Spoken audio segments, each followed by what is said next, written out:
Hi முதல்ல சொல்லிடுறேன். இன்னைக்கு காலையிலேருந்து சிவனாண்டி காலையிலேருந்து ஒரே பேரன்பு பேரன்பு பேரன்பு பேரன்பு என்னமோ தெரில. இதை பற்றி கொட்டலாம் அந்த பேரன்பு அப்படின்னு சொல்லிட்டு கொட்டி ஆகணும். கொட்டிடலாம். நீ காலையில் கொட்டிட்டு வந்த ஒரு மக்காரி அது இல்லது பேரன்பு. ராம் டைரக்ஷன்ல. ஆமாம், அதுதான் ராம் டைரக்ஷனில் மம்முட்டி நடிச்சது படம் தான் பேரன்பு.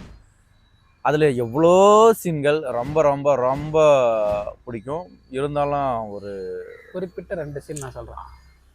ஆமாம், அந்த சீன் வந்து பார்த்துட்டு அப்புறம் பேச்சு வரலை. அதில் வந்து எதுனா மம்முட்டி வந்து ஒரு ப்ராஸ்டிடியூட் இடத்துக்கு போவார். போயிட்டு அவர் உக்காந்து பேசுகிறப்ப அவருக்கு வந்து வார்த்தையே வராது. அவருடைய என்ன பேசலாம் என்ன சொல்கிறது மென்னு முழுங்குவார். இது எப்படி கேட்கலாம், கேட்டால் நல்லா இருக்குமா? போனதுன்னே ஒரு மேல் ப்ராஸ்டியூட் வேணும் அப்படின்ற மாதிரி சொல்லுவார். அந்த அம்மாவுக்கு ஆப்போனன்ட் வந்து அவனுக்கு புரியல என்னது அப்படின்னு கேட்குறப்ப இல்லை, ஒருவேளை இவருக்கு தான் வேணுமோ அதுதான் தயங்கி கேட்குறாரு. இந்த மாதிரி தொழில் பண்ணுறாங்க இல்லையா, அவங்க எனக்கு வேணும் அப்படின்னு கேட்பாங்க. அப்போ இவங்ககிட்ட இவ்வளோ கேர்ள்ஸ் நம்பர் இருக்குது, குரூப் இருக்குது, அவங்கள யாராச்சும் ஒரு நம்பர் தரோம் அப்படின்ற மாதிரி அவங்க சொல்லுவாங்க. ஓகே, மம்முட்டி சார்கிட்ட அவர் சொல்லிட்டு இருக்கிறப்ப எனக்கு இல்லை. அப்போ நம்மளோட ஃபேஸ் வந்து ரியாக்ஷன் ஒரு லைட்டாக நிலை தடுமாற மாதிரி இருக்கும். அந்த ஃபேஸ் பால் என்னடா வேற யாருக்கு அப்படின்னு உடனே கேட்பாங்க. அப்போ என் பொண்ணுக்கு அப்படின்னு வரும். இப்படிதான் சிரிச்சுன்னு சொல்லுவாரா என் பொண்ணுக்குன்ட்டு? அடிச்சுன்னு அந்த மாதிரி செவில் பிச்சுக்கேன். ஏய் நான் யாரா சிரிச்சேன் பொண்ணு என்னடா இன்னைக்கு. இந்த பேரன்பை வந்து நான் தான் சொல்லுவேன். அவர் வந்து எனக்கு இல்லை என் பொண்ணுக்கு அப்படின்னு சொல்லும் போது சொல்லி வாயே மூடுறதுக்குள்ள பொலிச்சுன்னு கன்னத்தில் ஒரு அரை விழும். கல்யாணம் எதுக்கு நம்ம பண்ணிக்கிறோம் சொல்லுங்க. அது கல்யாணம் பண்ணுறது அதுக்கு மட்டும்தான் அப்படின்ட்டு இல்லை, அதோட மேஜரான ஒரு பேசிக் என்ன, ஒரு ஆணும் பெண்ணும் ஒன்றா இருக்கிற ஒரு தேவைக்கு தான் கல்யாணம் பண்ணி. அது வந்து இப்போ வந்து மேலோட்டமாக பார்க்குறதுல வந்து தப்பாக இருக்கும். அது வந்து உள்நோக்கி பார்த்தோம்னா அவங்க பொண்ணு வந்து ஒரு மாற்றுத்திறனாளி. அந்த அடித்த பின்னாடி அந்த பொண்ணு சொல்லும், அந்த பொம்பளை சொல்லுவாங்க, இந்த மாதிரி பெத்த பொண்ணுக்கே மாமா வேலை பார்க்குறவங்க. நானும் வந்து இந்த தொழில் வந்து 10 வருஷமாக நடத்திட்டுருக்கேன். ஆனால் ஒரு பெத்த பொண்ணுக்கு வந்து மாமா வேலை பார்க்குறது இதுதான் முதல் தடவை நான் பார்த்துட்ருக்கேன். அப்போ இவர் சொல்லுவார், எல்லாரும் ஒரு நாள் சாக தான் போகிறாங்க, சாகிறதுக்குள்ளே என் பொண்ணுக்கு வந்து எல்லாமே பண்ணிடலாம் அப்படின்ற மாதிரி எனக்கு ஒரு எண்ணம் வந்துச்சு அப்படின்னு சொல்லிட்டு சொல்லுவார். என்னால் முடிஞ்சது அது ஒன்றும் தப்பு ஒன்றும் இல்லை. ஒரு பெண்ணுக்கு என்ன தேவைன்றது புரிஞ்சுக்கின்னு நம்ம கல்யாணம் பண்ணுறோம். அதே மாதிரி மம்முட்டியோட பொண்ணுக்கு வந்து கை கால் வந்து சரியாக வராது. அப்போ அந்த பொண்ணுக்குன்னு ஒரு ஆசை இருக்குல்ல, அதை நம்ம பூர்த்தி செய்யணும்ல. ஒரு அப்பாவா என்னவா அவர் பூர்த்தி செய்கிறாருன்னா அது எதுவுமே தப்பு கிடையாது. அன்பிலே இது மிகப்பெரிய ஒரு பேரன்பு தான் அந்த படத்தை நான் பார்க்குறேன். அவர் வந்து ஒரு மகளுக்கு அதோட தேவை, அதுக்குன்னு ஆள் இருக்காங்க, போயிட்டு இந்த மாதிரி என் பொண்ணுக்கு ஒன்று தேவை, அதனால் நான் வந்திருக்கிறேன். என்னைக்கு இருந்தாலும் எல்லாரும் சாக போகிறவங்க தானே, என் பொண்ணுக்கு இது தேவை இருக்காங்களா அப்படின்னு கேட்கும்போது, வயசானவங்களுக்கு தான் நாங்கள் போவோம், வயசானவங்க முடியாத பட்சத்தில் இருக்கிறவங்க தான் நாங்கள் போய் உதவி பண்ணுவோம். ஆனால் ஆம்பளைங்க வந்து இந்த ஒரு இதில் வந்து வரலை, அப்படி வந்தால் உங்களுக்கு நான் கான்டாக்ட் பண்ணி சொல்லி அனுப்புகிறோம் அப்படின்னு சொல்லிட்டு அனுப்பிச்சு. இல்லை, இப்படி ஒரு சீனை வந்து இப்போ வரையும் அந்த ரீல்ஸை வந்து பார்க்கும்போது இப்படி போட்டால் ஏதோ ஆன்ஸ் போடுறாங்கன்னு நினைக்குவாங்கல்ல. இப்படி ஒரு சீனை நான் பார்க்கும்போது எப்பவுமே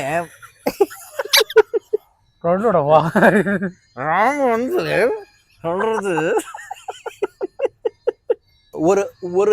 ஒரு ஆண் வந்து இப்படி ஒரு மகளுக்கோசரம் இப்படி யாரும் செய்வாங்களா இல்லையான்னு தெரியல. அது வந்து இப்படி செய்யலாம் தப்பு இல்லைன்னு சொல்லிட்டு அந்த படத்துல ரொம்ப சூப்பராகவே ஏற்றுக்கிற அளவுக்கு இருக்கு. ஏற்றுக்கிட்டு தான் ஆகணும். இப்போ அந்த பொண்ணுக்கு அந்த மாதிரி சுச்சுவேஷனில் யாருக்கிட்ட சொல்லும்? பேச்சும் வராது, கை காலும் சரியா வராது. அப்படி இருக்கும்போது ஒரு ஆசையை பூர்த்தி செய்யணும். மனிதர்களோட ஆசையை பூர்த்தி செய்கிறது தானே பேரன்பு. அப்படின்றபோது அந்த காட்சி திரும்ப திரும்ப எவ்வளோ டைம் பார்த்தாலும் பேரன்பு வந்து குறையாமவே போகுது. அஞ்சலியும் அவங்க ஹஸ்பண்டை வந்து நாங்கள் ஏன் உங்களுக்கு வந்து இந்த மாதிரி ஒரு துரோகத்தை பண்ணிட்டோன்னு சொல்லிட்டு கேட்டுப்போங்க சார், உங்களை ஏன் நான் ஏமாத்தணும்னு சொல்லிட்டு நீங்கள் கேட்டுப்போங்க அப்படின்ற மாதிரி 2 பேருமே கேட்பாங்க.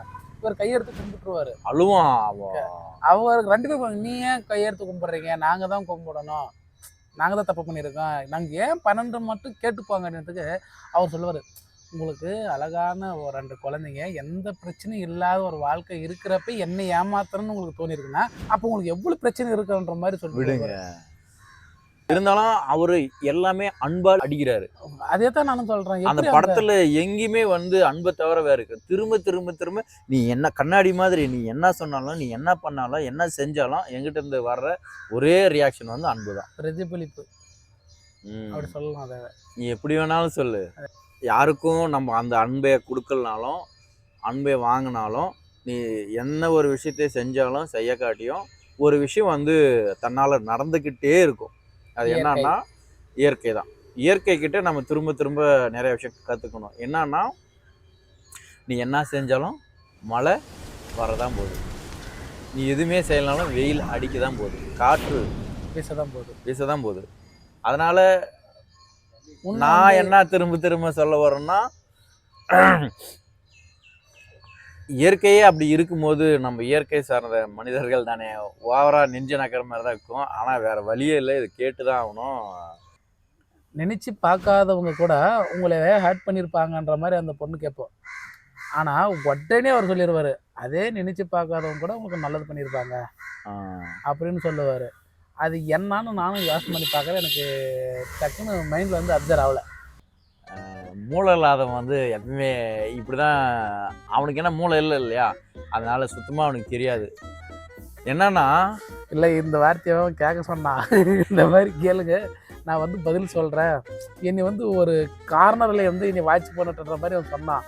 புத்தி மாதிரி பேசுகிறான். அவன் சொல்கிறேன் தற்குறிப்பிச்சு நினச்சி பார்க்காதவங்களும் அவங்கள நல்லாவும் வச்சுருக்காங்க.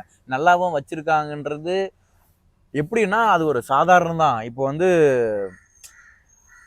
பஸ்ஸில் நீ போகிற, ஒரு படிக்கட்டில் நின்றுக்கிற, அப்போ ஏன்னா கண்டக்டர் கூப்பிட்றாருல்ல, எப்போ அங்கே நிற்காத உள்ளே வந்திருப்பான்னு சொல்லிட்டு, அது ஒரு என்னது, நீ நல்லா இருக்கணும், நீ உள்ளே போ. அவருக்கும் அவரோட வேலையை, அவரோட பணியை வந்து எதுவும் பிரச்சனை இல்லாத கொண்டு போகணும். அது ஒன்று. இன்னொன்று வந்து அவர் பாட்டு விட்ருக்கலாம், எங்களே சாவுங்கடா அப்படின்னு சொல்லிட்டு, இருந்தாலும் வாப்பா உள்ளே வாப்பான்னு கூப்பிட்றல, அது ஒரு அன்பு. ஓஹோ, இந்த ரோட்டில் இந்த ஸ்டாண்டு போட்டு போகிறவங்கள அண்ணா ஸ்டாண்டு எடுங்கன்னு சொல்கிற மாதிரியா? அது ஒரு அன்பு. விழுந்துரு போடுறா, அந்த ஸ்டாண்டை எடுத்து விட்டு போங்கடா, அது ஒரு அன்பு. எல்லாமே அன்பு தான். அன்பால் அப்படியே ராம் வந்து பரப்பி வச்சிருக்காரு அங்கங்க. ஏய் மாமா முக்கில் நிற்கிறாரா, போட்டு போடா ஹெல்மெட்டு அப்படின்ற போது அது ஒரு அன்பு தான். அன்பு அன்பு அன்பை வந்து கொண்டாடிக்கிட்டே இருக்கணும்.